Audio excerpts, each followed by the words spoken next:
Giostrai forzano un posto di blocco speronando una volante, inseguimento da film nella notte a Treviso, l'auto si schianta contro un negozio in Viale Luzzati, banditi in ospedale e anche 2 poliziotti feriti. I 2 agenti vivi per miracolo nello scontro con l'auto dei banditi, intanto la titolare del negozio distrutto e sotto shock, dovrò chiudere un mese per i danni che ho subito. Anche società trevigiane coinvolte nell'inchiesta della Guardia di Finanza di Gorizia che ha scoperto un traffico illecito di prodotti falsi made in Italy, giro d'affari da 16 milioni di euro. Meno 2 giorni al vertice sull'autonomia tra il governatore Zaia e il ministro Boccia, il presidente ribadisce abbiamo fatto tutto quello che dovevamo, ora tocca al governo, i ministri D'Incà e Patonelli si farà ma il lavoro è lungo.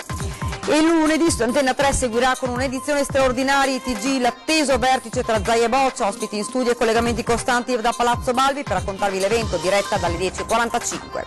Ieri sera nel Tempio di San Nicolò la celebrazione del vescovo uscente Monsignor Gardin per congedarsi dalla sua diocesi, anche parole male nel suo discorso. 33 storiche opere d'arte reinterpretate in foto degli ospiti della Casa di Cura Istituto Menegazzi, inaugurata oggi a Casugana la mostra Ogni vita è un capolavoro. Buonasera e ben ritrovati dalla redazione di Treviso, lo avete dunque sentito ora dai titoli, banditi inseguiti da polizia e carabinieri non si fermano all'alt, speronano una volante, poi si schiantano contro un negozio, è accaduto nel centralissimo Viale Luzzati, 3 malviventi feriti, 1 è grave, in ospedale anche i 2 poliziotti speronati, il loro comandante Marco Masia sono vivi per miracolo. Uno schianto terribile e un boato che ha svegliato l'intero quartiere. È accaduto nella notte in Viale Luzzati, capovolta e distrutta la Golf dei malviventi, all'interno 2 ventenni e un 26enne, tutti residenti nel Trevigiano e appartenenti a famiglie di giostrai, conosciuti alle forze dell'ordine per reati contro il patrimonio. Poco distante ferma sul marciapiede la volante della polizia speronata dai fuggitivi. Una scena terribile, in poco tempo in zona è un via vai di ambulanze, vigili del fuoco, carabinieri e polizia. I 3 uomini vengono estratti dalle lamiere, 1 è ferito gravemente, trasportato in ospedale, è stato sottoposto ad un intervento chirurgico, ora è in prognosi riservata, condizioni meno serie invece per gli altri 2. Anche i poliziotti sono stati portati in ospedale, 1 con un trauma al collo, l'altro alla spalla. Sono vivi per miracolo, ci dice il comandante delle volanti Marco Masia. L'auto della polizia, una vettura blindata, a quella velocità poteva trasformarsi davvero in una trappola mortale. Tutto è partito alle 2:40 quando la centrale della questura riceve una chiamata per una segnalazione di allarme in zona Fonderia. Subito gli agenti si precipitano e vedono un soggetto con una torcia allontanarsi nascondendosi fra la vegetazione. Pochi istanti prima era stato messo a segno un furto in un negozio forzando la finestra e rubando l'incasso. Immediatamente scattano le ricerche. Durante un sopralluogo i poliziotti notano nel parcheggio di via Pisa una Golf che dopo essere stata fermata da una macchina dei carabinieri cerca di scappare. È l'auto dei 3 giostrai. Scatta l'inseguimento a folle velocità. I fuggitivi, che viaggiano ad oltre 100 km/h, tentano di speronare la volante. Da via Pisa girano verso Viale Luzzati. La macchina della polizia per 2 volte tenta di affiancare la Golf e intimarli di fermarsi, ma il conducente sterza e impatta contro l'auto della polizia che solo per un miracolo riesce ad evitare il muro di un palazzo. L'auto dei giostrai invece abbatte alcuni pali della luce e si schianta contro il muro del negozio. I 3 sono tutti in arresto in maniera congiunta da polizia e carabinieri per lesioni personali, resistenza pubblica ufficiale e danneggiamento aggravato. Ora le indagini per accertare se fossero loro ad aver messo a segno il furto in Fonderia e se con loro ci fossero altri soggetti coinvolti. L'auto dei malviventi è sotto sequestro. La polizia ha già acquisito le immagini di videosorveglianza sia di via Pisa che della zona della Fonderia. Dovrò rimanere chiusa per un mese, sembrava la scena di un film, così la titolare del negozio di ortofrutta contro cui si è schiantata l'auto dei banditi. Il negozio ora non è agibile.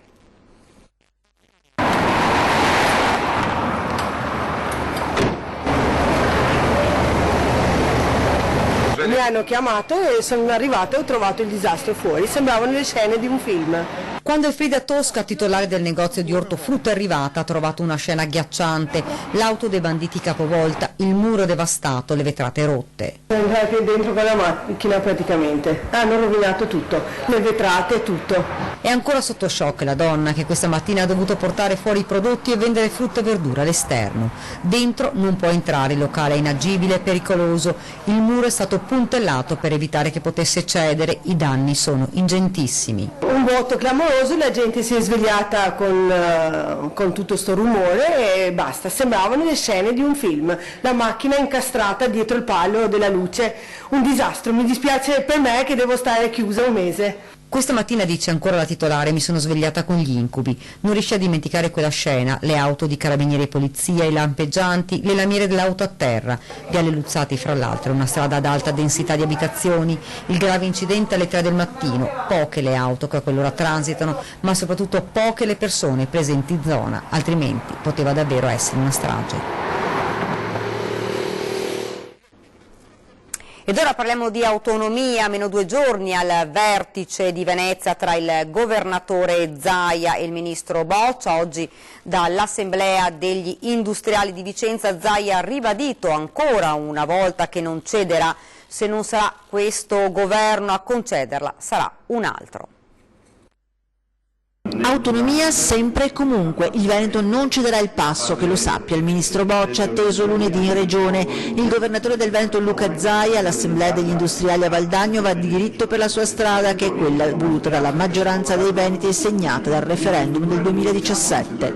Dopo un botto e risposta a distanza, lunedì sarà la volta del confronto diretto, l'ennesimo per cercare di far valere il progetto di autonomia veneta. Sarà l'occasione per presentare il nostro progetto, per consegnare ufficialmente anche a lui la bozza d'intesa e per presentare al ministro Boccia la delegazione trattante, vedrà in faccia gli accademici, vedrà coloro che hanno vinto peraltro anche davanti alla Corte Costituzionale contro il governo Renzi e dimostreremo tutta la bontà del nostro progetto. Quindi il governo è nelle condizioni di firmare e di darci subito l'autonomia se decide di darcela, altrimenti arriverà qualcun altro che ce la darà questa autonomia. Sussidiarietà, autonomia differenziata, 5, 15, 12 materie, si sprecano i paletti da mettere alla richiesta di autonomia del Veneto e se il ministro Boccia vuole un'autonomia su base costituzionale a replicarli all'ex ministra Erika Stefani che fino a ieri ha lavorato sull'autonomia. Vuole farlo secondo Costituzione, il progetto che io avevo avanti, sul quale ho lavorato, era ovviamente un progetto costituzionale. E di sussidiarietà, come se l'autonomia veneta andasse a scapito delle regioni del sud, il governatore Zaia non ne vuol sentire nemmeno parlare. Sussidiarietà, solidarietà, unità, coesione sono prerequisiti per l'autonomia. È come andare da un concessionario e chiedere di comprare un'auto e continuare a stressare il venditore dicendo ma le 4 ruote, l'auto senza 4 ruote non esiste, l'autonomia senza i requisiti solidarietà, unità e coesione nazionale non esiste, perché è inutile che continuiamo a ripetere sta roba. E rimaniamo nel Vicentino perché il ministro D'Incà Valdagno parla di una trattativa al rialzo, ma ci si deve mettere il cuore in pace, la strada sarà lunga. Autonomia, apertura dei ministri 5 Stelle. Il ministro per i rapporti con il Parlamento, il bellunese Federico D'Incà, da Valdagno sembra voler aprire una porta alle richieste venete in tema di autonomia. Si comincia lunedì con l'incontro Zaia-Boccia e poi sarà ancora un lungo cammino fatto di trattative e tavoli. Vogliamo affrontare le tematiche già a partire dal lunedì con l'incontro tra Boccia e il Presidente Zaia, nel quale ci deve essere un accordo verso il rialzo. Basta con questa divisione a livello italiano sul tema che è importante come l'autonomia, che deve essere visto come un lungo percorso. Mentre, dopo il tema della sussidiarietà, i 5 Stelle, oggi ministri in terra veneta, rispolverano facendo le proprie le battaglie care al Veneto. Mi piace molto più costi standard, fabbisogni, razionalizzazione della spesa pubblica, sussidiarietà verticale con grande vicinanza al territorio, ma queste sono terminologie adatte diciamo ad un livello tecnico. Le persone devono capire che questo governo vuole fare grandi passi in avanti sul tema dell'autonomia e si fanno soltanto col dialogo, le contrapposizioni non servono a nulla, serve un tavolo di lavoro, servono tante ore attorno a un tavolo. A lavorare ai fianchi del governo giallorosso per portare a casa la sospirata autonomia anche il viceministro vicentino Achille Variati. Sono anche uno legato fortemente alla nostra terra, so che esiste una questione del nord, so che esiste una legittima richiesta di maggiore autonomia, so tutto questo e quindi cercherò di rendermi utile, anche al di là della mia delega al Viminale. Autonomia che si lega anche al lavoro, all'impresa, e ha scelto Valdagno, il neo ministro dello sviluppo economico Stefano Patuanelli, per la sua prima uscita ufficiale. Non è la sua materia l'autonomia, ma è convinto che si debba fare, ma la sua presenza vuole essere soprattutto un segnale a quella che viene da tutti considerata la locomotiva del Paese. Ho visto però ancora una scarsa fiducia in quello che può fare il governo per loro. Io spero di ridar loro fiducia in un lasso di tempo che sarà certamente non brevissimo, perché ci sono tante cose da fare, ma certamente non potrà essere troppo lungo, perché rischiamo che queste persone non riescano più a fare impresa. E continuiamo a parlare di autonomia, perché lunedì a partire dalle 10.45 su Antenna 3, edizione straordinaria dei nostri telegiornali per seguire in diretta l'incontro tra il governatore Zaia e il ministro Boccia proprio sull'autonomia, ospiti in studio e collegamenti da Palazzo Balbi.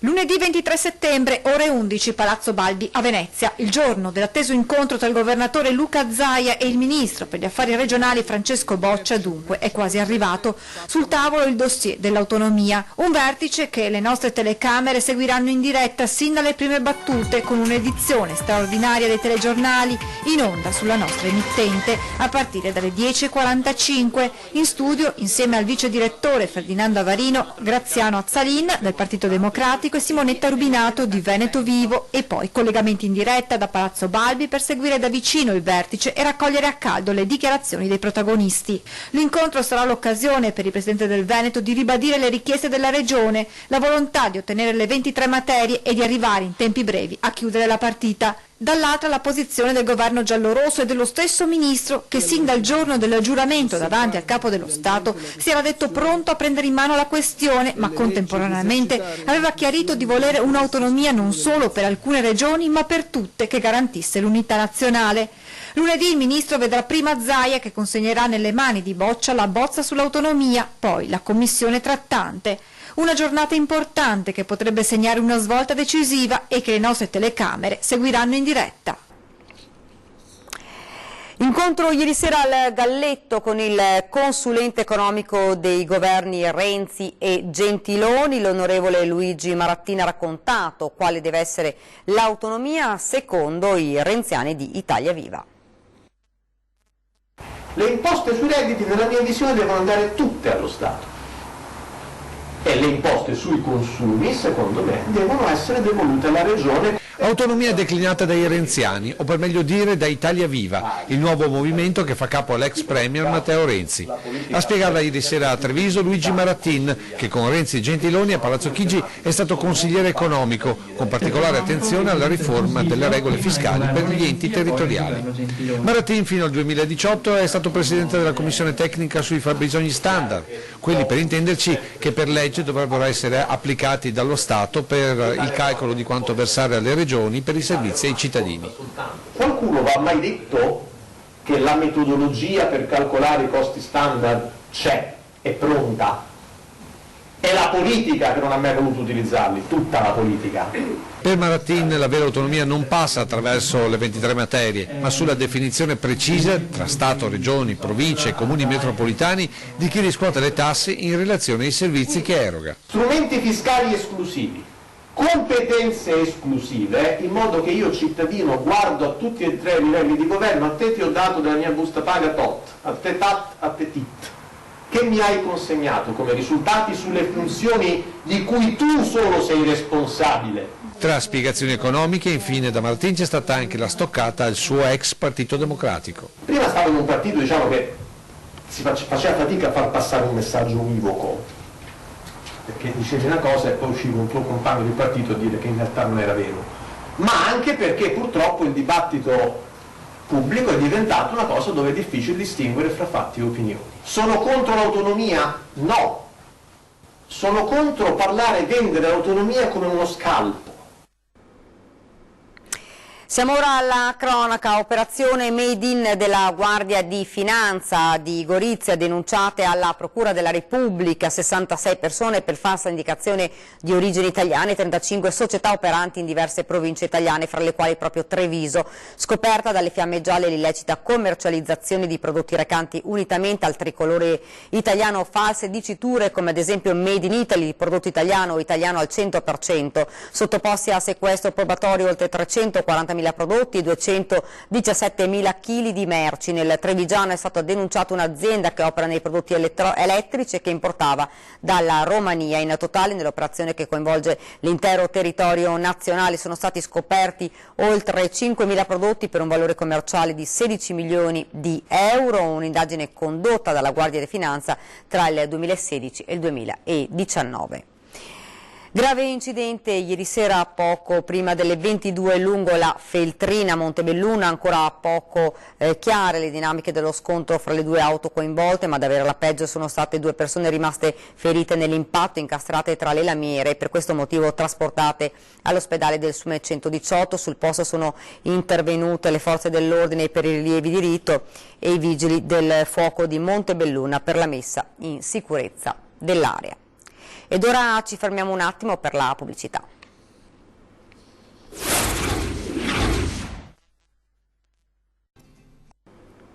Rieccoci nuovamente in studio. Ieri sera nel Tempio Trevigiano di San Nicolò si è tenuta la celebrazione con la quale il Vescovo uscente, Monsignor Agostino Gardini, si è congedato dalla sua diocesi. Ho la convinzione di non aver poi dato così tanto in questi anni trevigiani. Ha esordito così nel suo saluto alla diocesi Monsignor Agostino Gardini. Il vescovo uscente di Treviso ha presieduto ieri sera in Tempio di San Nicolò, gremito di fedeli in voto di autorità civili ed istituzionali, la celebrazione della Santa Messa di congedo dalla guida della Chiesa trevigiana.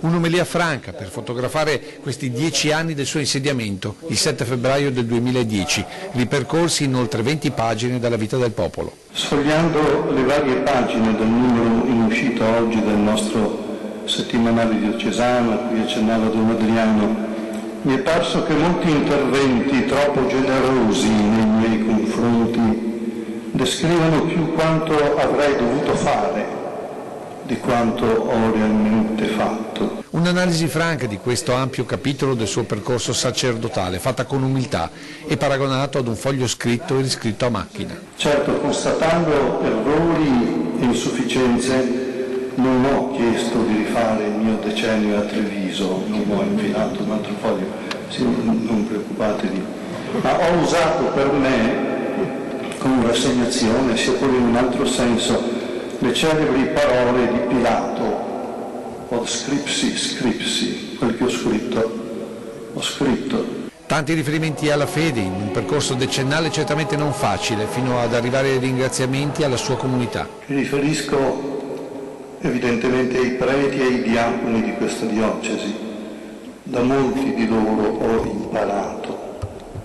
Grazie, carissimi fratelli ministri ordinati, appartenenti a varie generazioni, mi porto nel cuore. Infine un pensiero per il suo successore. Invio anche un saluto cordialissimo e un augurio affettuoso a Monsignor Michele Tommasi, che tra 16 giorni prenderà il mio posto, e anche lui è un altro dono. Voltiamo pagina. Nel fine settimana gazebi della Lega in tutta la provincia, un modo per far sentire il supporto della gente al leader del Carroccio, Matteo Salvini, ha spiegato il commissario provinciale Boff.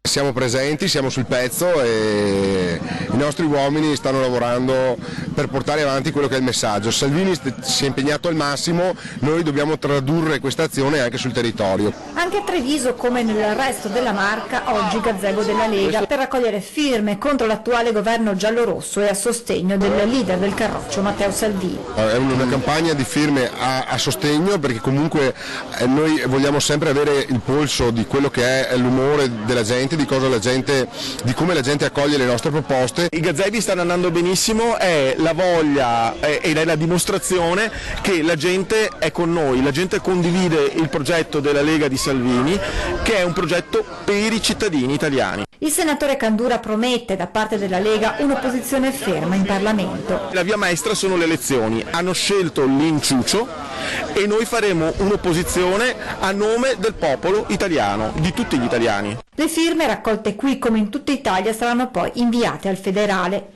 Chi si ferma al gazebo chiede di poter tornare presto alle urne.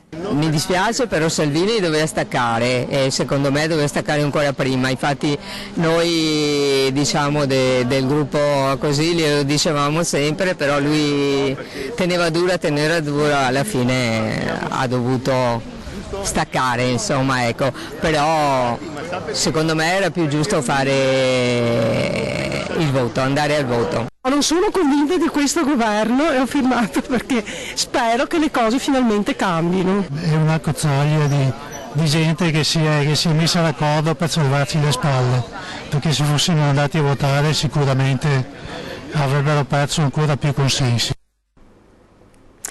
Fine settimana con apertura ai cittadini degli impianti di stoccaggio e riciclo per Contarina. Da questa mattina fino a domani alle 11 sarà possibile visitare sia l'impianto di Lovadina con l'innovativo ciclo di recupero dei pannolini che quello di Trevignano per il trattamento delle ramaglie e del rifiuto umido. Nelle immagini di questa mattina i primi gruppi di cittadini guidati dai tecnici hanno potuto vedere come il rifiuto umido viene trasformato in fertilizzante e constatare come con le moderne tecnologie non vi sia alcun odore sgradevole in zona. Visita che si conclude con l'omaggio di un sacchetto di terriccio a tutti i partecipanti. Porte aperte degli impianti è alla 10ª edizione nell'anno in cui Contarina taglia il traguardo dei 30 anni di attività. Oggi 21 settembre, giornata mondiale dell'Alzheimer. A Casugana è stata inaugurata una mostra davvero particolare dal titolo Ogni vita è un capolavoro. Andiamo insieme a scoprirla.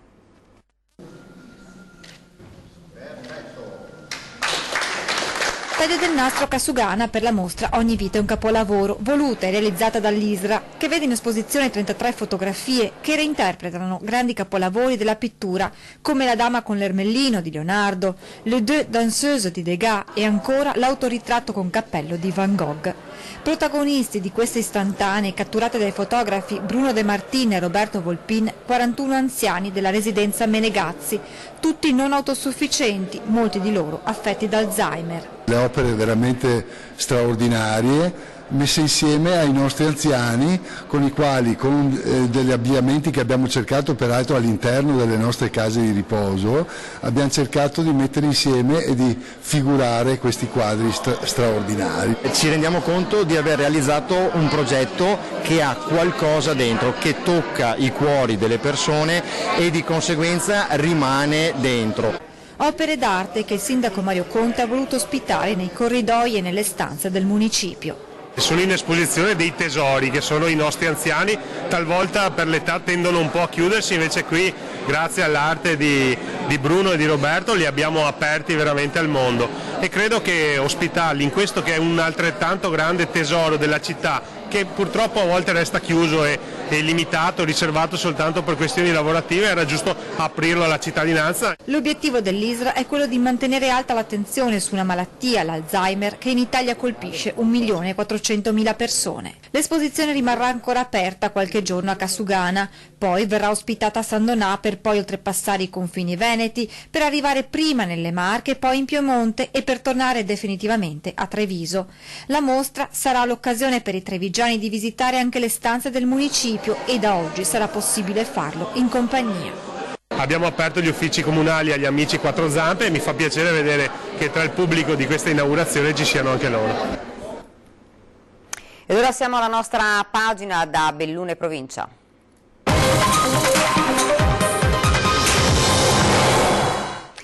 La provincia di Belluno ha inaugurato oggi il primo dei 3 balconi panoramici sulle Dolomiti UNESCO, una terrazza collocata a quota 2180 metri sul Monte Rite per mostrare e raccontare le montagne tutto intorno in una visuale a 360 gradi.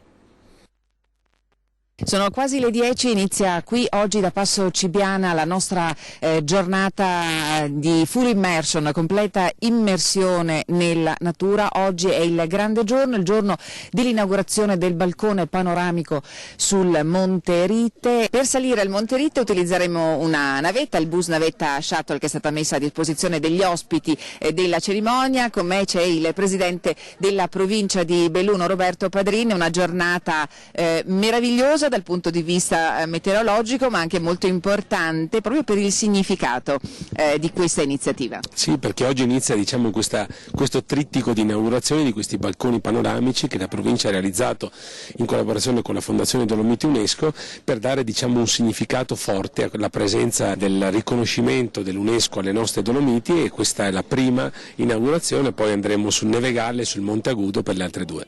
Allora saliamo insieme e vi portiamo con noi al Monte Rite. Andiamo.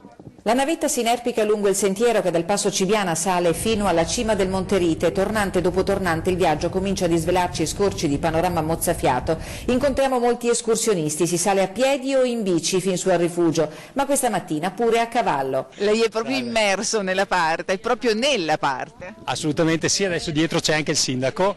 Abbiamo voluto fare questo percorso a cavallo proprio perché questo è uno dei mezzi del cosiddetto turismo slow, no? Turismo lento, green, all'interno della montagna veneta. Poi insomma inaugurare questo posto magnifico così in maniera sostenibile è proprio ciò che noi vogliamo stimolare come Regione Veneto. Gli ultimi metri continuano a regalarci un senso di pace e di libertà, sopra di noi solo il cielo. Eccoci, siamo arrivati in cima, questo è il balcone panoramico delle Dolomiti, siamo in cima al Monte Rite. Credo non ci siano parole capaci di descrivere non solo l'emozione ma anche la bellezza di questo paesaggio unico al mondo. Qui siamo affacciati sulle Dolomiti, patrimonio dell'umanità.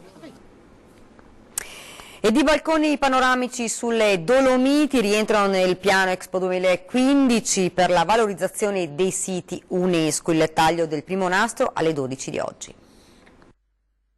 Un semicerchio metallico sospeso sulla vetta del Monte Rite offre al visitatore l'osservazione del panorama guidata grazie all'incisione dei nomi delle creste riproposti in bassorilievo. Questo è il primo di 3 balconi panoramici sulle Dolomiti UNESCO per la cui realizzazione sono stati investiti 185.000 euro complessivi. Dopo quello sul Monte Rite fra i comuni di Valle di Cadore e di Cibiana, prossimamente saranno aperti gli affacci sul Monte Agudo in comune di Auronzo e a Belluno in località Faverghera sul Nevegalle.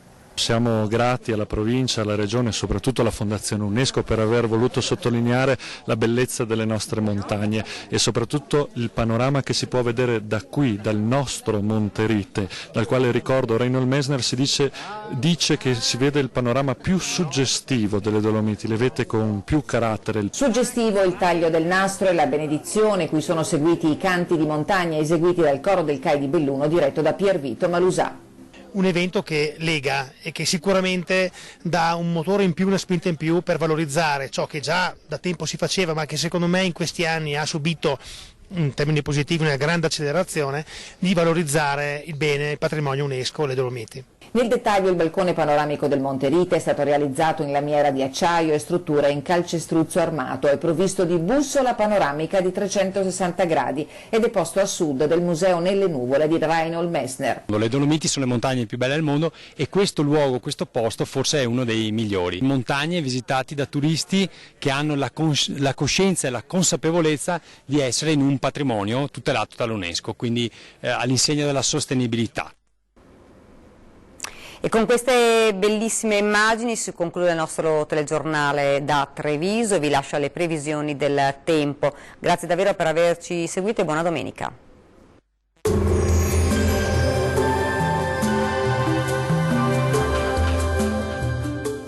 Vacilfrutta, Adriatica, la Valle dei Sapori, Acqua Marina, l'arte del buon gusto. A Vacil di Breda, Treviso. Ben trovati al meteo. Maltempo in arrivo sul nostro territorio, domenica peggiorerà via via a causa di una perturbazione atlantica in transito proprio sulle nostre regioni settentrionali. Ma vediamo la situazione nel dettaglio. Sul Veneto cielo coperto, al mattino però il tempo sarà inizialmente stabile. Nel pomeriggio avremo le prime piogge, specie sul Veronese, il Vicentino, il Padovano. Entro la serata poi i fenomeni saranno in intensificazione un po' su tutta la regione, localmente anche forti durante la nottata. Temperature in nuovo calo con minime tra 9 e 15 gradi, valori massimi compresi invece tra 18 e 21 gradi circa. E anche sul Friuli Venezia Giulia sarà una giornata nuvolosa, ma entro la serata arriveranno i temporali un po' dappertutto, attenzione perché localmente potranno essere anche forti. Temperature anche qui in calo, minime tra 10 e 16 gradi, massime oscillanti tra i 20 e i 22 gradi. Uno sguardo infine al Trentino Alto Adige, anche qui peggiorerà con temporali via via più diffusi un po' su tutto il territorio. Temperature in lieve diminuzione, minime tra 10 e 11 gradi, massime sui 20 gradi circa. Bene, dal meteo di Antenna 3 per ora è tutto, arrivederci.